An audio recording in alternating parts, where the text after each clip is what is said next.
అంటే ముందే నువ్వే క్రియేట్ చేసేసుకున్నావు అయితే. ఇదే మమ్మీ ఖచ్చితంగా ఇదే చెప్తారు. కానీ మమ్మీ ఒక మాట అన్నదిగా, నేను పోయిన తర్వాత ఆ బుక్ చదువు అనేసి. అసలు అవ్వదు కదా అది. ఇప్పుడు కూడా అమ్మకి నేను ఎక్స్‌ప్రెస్ చేయలేదు. ఈ చావు అనే పేరు నాకు అంతగా నచ్చదు. ఎవరు అని చెప్పారు. ఎందుకంటే రీసెంట్‌గా మామయ్య, తాతగారు. మా మామయ్య పోలిక సేమ్ ఫేస్ టు ఫేస్. అందుకే మా అమ్మకి నేనంటే అంత ఇష్టం. వాళ్ళ తమ్ముడు, సొంత తమ్ముడు పోలిక నాకొచ్చింది. తాతగారు కూడా వాళ్ళ ఫాదరు. తాతగారు కూడా చనిపోయారు. సో, నాకు ఈ పదం చనిపోవడం పదం కొంచెం మన ఫ్యామిలీలో ఎవరైనా అంటే నాకు కొంచెం మండిపోద్ది. చనిపోయిన తర్వాత అంటే నాకు బూతులు వచ్చేస్తాయి ఇంకా టైంలోనే. తను ఆ వర్డ్ యూజ్ చేసినప్పుడు నువ్వేం రియాక్ట్ అవ్వలేదా? నేను రియాక్ట్ అవ్వలేను. ఏంటమ్మా అని చెప్పేసి అంటా. ఇంతకన్నా ఇంకేం చెప్పలేను.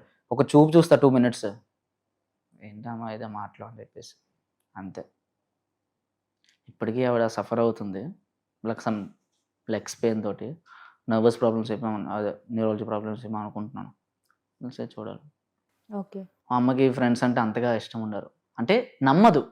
అంటే ఒక ఆడపిల్ల అలా వచ్చింది కదా! సో, సొసైటీని అంతగా నమ్మదు. ఫ్రెండ్స్‌ని, అమ్మాయిల్ని కూడా నమ్మదు. అమ్మాయిల్ని అస్సలు నమ్మదు. ఛాన్సులు అబ్బాయిలు నమ్ముతది మళ్ళీ. అమ్మాయిలు నమ్మదు.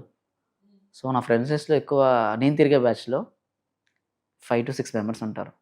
వీళ్ళతోనే తిరుగుతాను. వీళ్ళతోనే ఉంటా. నా డైలీ పని అంటూ ఏముండదు. Job, house, gym, beach.